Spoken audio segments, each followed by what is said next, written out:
কোচনিমৰা পবেৰগাঁও ASP SSM DYSP OC MKCR PS আৰু ষ্টাফৰ এটা দলে যৌথভাৱে কৰা এন্টি নাৰ্কটিক অপাৰেচন চলায়।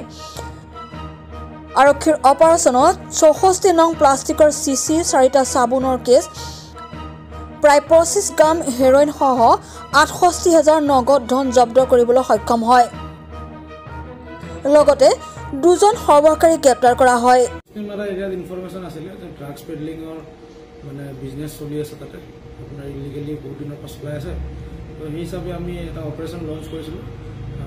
মোৰ লগতে আমাৰ DSP প্ৰফেচনেল অঞ্চল শৰ্মা আছিলে, OC মানকাছাৰ, SI সৌৰদেৱ বৰ্মন, তেখেতসকলৰ লগত আমি ষ্টাফ লৈ তাতে অপাৰেশ্যন চলাওঁ। আৰু এটা ঘৰ আমি পাওঁ তাতে কোচনিমাৰা পূব এৰিয়াত, তাতে তেওঁলোকে মানে হিৰইন স্মাগলিং কৰি এইটো মানে চেলিং কৰিবৰ কাৰণে ট্ৰাই কৰি আছে। তাতে আমি তেওঁলোকক ৰেড হেণ্ডেড ধৰিছোঁ। তেওঁৰ মানে এজন গৰাকী তেওঁক আমি ধৰিছোঁ। তেওঁ ঘৰৰ মালিক যিজন তেওঁ নিজৰ ঘৰতে চলাই আছে, তেওঁ এডমিটো কৰিছে। আৰু লগতে এজন পেডলাৰ যোনে এইটো বিক্ৰী মানে কিনিব গৈছে তেওঁক ধৰা হৈছে। 67,000 কেছ আমি পাইছোঁ, যিটো তেওঁলোকে এডমিট কৰিছে। এইটো মানে ইলিগেল ড্ৰাগছ পেডলিং বিজনেছ কৰি তেওঁলোকে একুৱায়াৰ কৰিছিলে। আৰু আমি 64 নজ আপোনাৰ মেম্বাৰ্ছ অফ ভাইলছ পাইছোঁ, প্লাষ্টিক ভাইলছ। তাতে আপোনাৰ 25 গ্ৰামছ আপোনাৰ হিৰইন আছিলে অলৰেডি, আৰু কিছুমান মানে এমটি ভাইলছ য'ত তেওঁলোকে মানে বিক্ৰী কৰিবৰ কাৰণে এইটো মানে প্ৰিপেয়াৰ কৰে আৰু বেলেগক বিক্ৰী কৰে। আৰু আমি চাবোনৰ কেছ পাইছোঁ 4টা, সেইখিনি আমি একাৰ্ডিংলি চিজ কৰিছোঁ।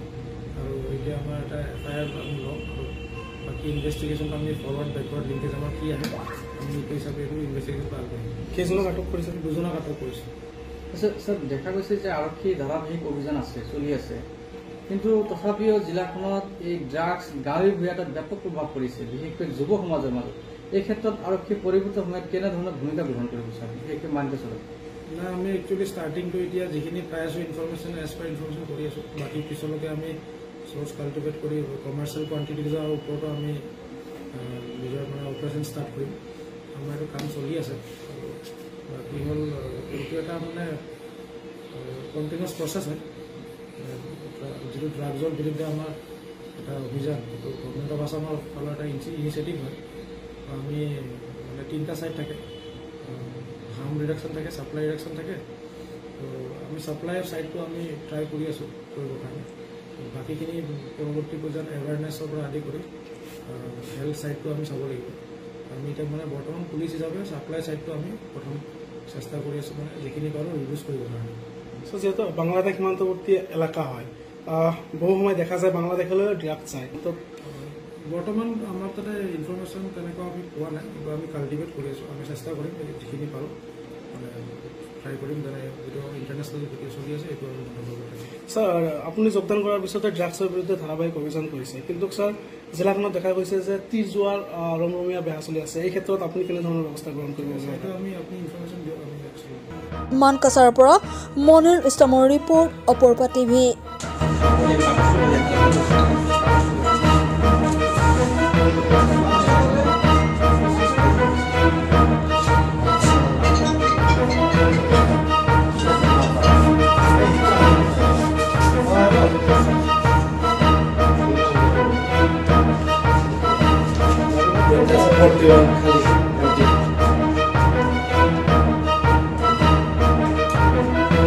প্ৰিয় দৰ্শক, আপোনাক অপৰূপা টিভিৰ তৰফৰ পৰা বিনম্ৰভাৱে অনুৰোধ কৰিছোঁ, এই চেনেলটো আপুনি ছাবস্ক্ৰাইব, শ্বেয়াৰ, ফলোইং, লাইক আৰু কমেণ্ট কৰি লগতে কাষতে থকা বেল আইকনটো ক্লিক কৰি আমাক আপুনি সহায় কৰে যেন। আপোনাৰ এই সহায় সহযোগিতাই অপৰূপা টিভি চেনেলটোক জীয়াই ৰখাত বিশেষভাৱে সহায় কৰিব। যদি আপুনি অপৰূপা টিভি চেনেলটোক ফেচবুক, ইউটিউব বা ইনষ্টাগ্ৰামত সদায় চাব বিচাৰে, তেন্তে আপুনি এতিয়াই চেনেলটো ফলোইং, ছাবস্ক্ৰাইব আৰু লাইক কৰি ওচৰতে থকা বেল আইকনটো বজাই দিয়ক আৰু অপৰূপা টিভিক সদায় উপভোগ কৰক। আপোনালোকৰ মৰম আৰু আশীৰ্বাদে অপৰূপা টিভিক আগুৱাই যোৱাত যথেষ্ট সহায় কৰিব। আমি সদায় প্ৰতিশ্ৰুতিবদ্ধ, ৰাইজৰ পক্ষত থাকি ৰাইজৰ হকে আৰু সমাজৰ উন্নতিৰ হকে কাম কৰি যাম। বিশেষ জানিব লগা থাকিলে প্ৰিন্স কাশ্যপ, পৰিচালন সঞ্চালক তথা মুখ্য সম্পাদক অপৰূপা টিভি, মোবাইল নাম্বাৰ 8135819868 নম্বৰত যোগাযোগ কৰিব পাৰিব। ধন্যবাদ।